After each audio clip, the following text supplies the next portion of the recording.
Hello people of the earth and welcome to QuickSaveTV. My name is Mike and today I'm going to talk a little bit about the Orcs Must Die 2, The Amazing Spider-Man and Star Wars Knights of the Old Republic Recollection. This is going to be just like the other newscast we made a couple of days back, and I hope you're gonna enjoy it. So let's go ahead and start with the Orcs Must Die 2, the game that is scheduled for July 30th, 2012.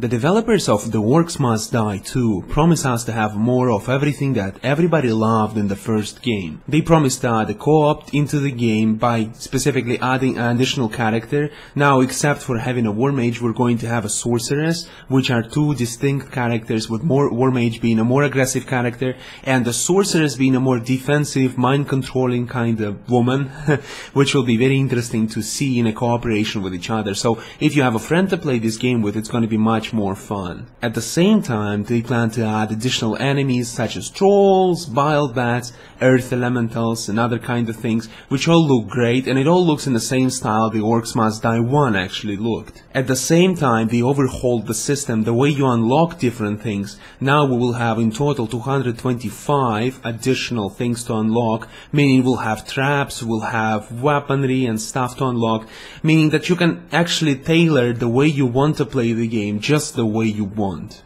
Because of the scoreboards and the leaderboards, you will be able to easily compare your results to other players and be able to compete with your friends, compete with the whole entire world if you then desire, increasing the replayability of the game. Now, as said, the game is scheduled for the 30th of July 2012, and if team defense with a mix of strategy is something you're interested in, look for the Orcs Must Die 2.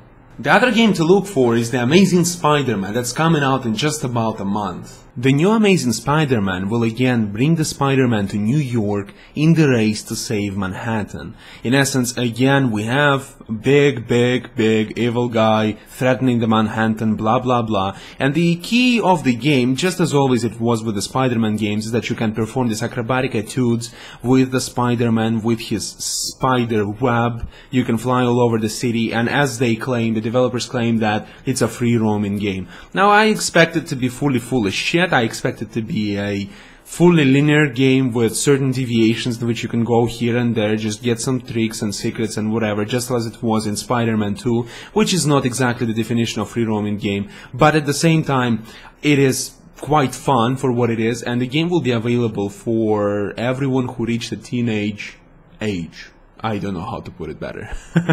I'm not particularly excited about this game myself, again. Look, I understand there is merit in making a game available for teenagers. I'm not trying to say anything. I'm not trying to deprave the... Look, it's very arrogant to call them kids, because I was just the same a year ago, right? I was 19. It's just that... teenage... It's not the game that should be teenagers right now. At very least, it should be borderline mature. So it should be like borderline teenage, almost mature, but on this borderline, but it's still teenage, but not mature yet. Why is it should be like this? Is because Spider-Man, the original Spider-Man, came out in, what is it, was 60s, early 60s, early 50s? I think early 60s. The point is, it had half a goddamn century to grow up, to get mature. Remember Harry Potter? I hated Harry Potter when this first tear-breaking movies about the story of a guy in glasses that could die. Crawl back in the hole you came from and die. But right now, as slowly, gradually, over the years, the Harry Potter saga was maturing, was growing, the characters were growing, and people who loved the series, they seen their favorite characters grow up. It's amazing. I actually envy them, because Spider-Man was one of the series that I actually enjoyed watching as I was a very young boy, right? But the original Spider-Man that I was watching, right, the Adventures of Spider-Man, or whatever it was called, I don't even remember, I don't want to get into details about it. It was more mature than today's Spider-Man. The scale changed, alright, but at the same time it brought a lot of immaturity with it. It's not mature, it didn't become more mature. This slightly revealing stuff, you know, that they added, you know, like suggestive sexual things. Well, go fuck yourself. I don't give a rat's ass about sexual things. The point is, in the modern Spider-Man, the love story of the Parker with some of the interesting characters in the game is much weaker than it was in the original Spider-Man, where there was no revealing as such.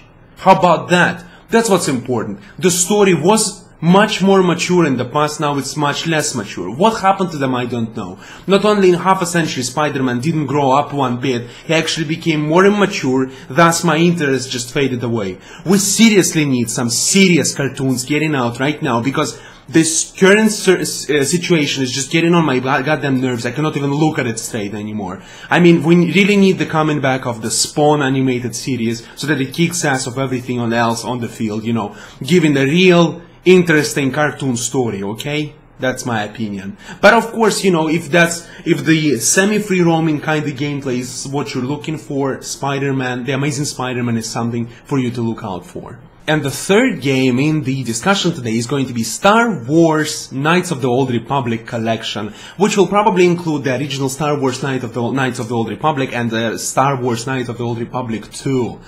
Both of them were amazing games, and at the time they came out there was just no competition on the field. They were absolutely astounding and amazing. Knights of the Old Republic is the kind of less linear game which it all started with. It came out and gave the player the opportunity to make these small decisions in the game which not necessarily would influence the whole story of the game. Yes, it could have influenced the ending, but not by a dramatic magnitude. And as I've made my point clear in the previous daily, having a different ending does not necessarily make the game free roaming or absolutely free and gives the freedom of the choice to the player. It's much more a less shackled game. But the Star Wars Knights of the Old Republic actually made you feel powerful with your decisions, because it allowed you to try to push certain characters to other side of the force. It allowed you to make decisions in which people would survive or die. It was an absolutely amazing game for what it were. It was a great RPG with challenging elements and challenging battles. If you are a fan of RPGs and you by any way, I cannot imagine how, but you missed Knights of the Old Republic, you should totally consider picking up this collection, because it's something very interesting. Of course, the collection will be coming out in a week or so, I think 10 days from this moment onwards. It's a very interesting thing to play. If you never played it, you're totally missing out. And even though it's an old game, you know, it came out on both consoles and PC, you should totally pick it out and just pick it up and just try it out, because it's amazing. You know, it was this pinnacle of beginning of development of the less linear games, the less tunneled games, the games in which actually the freedom of choice would start beginning. It was the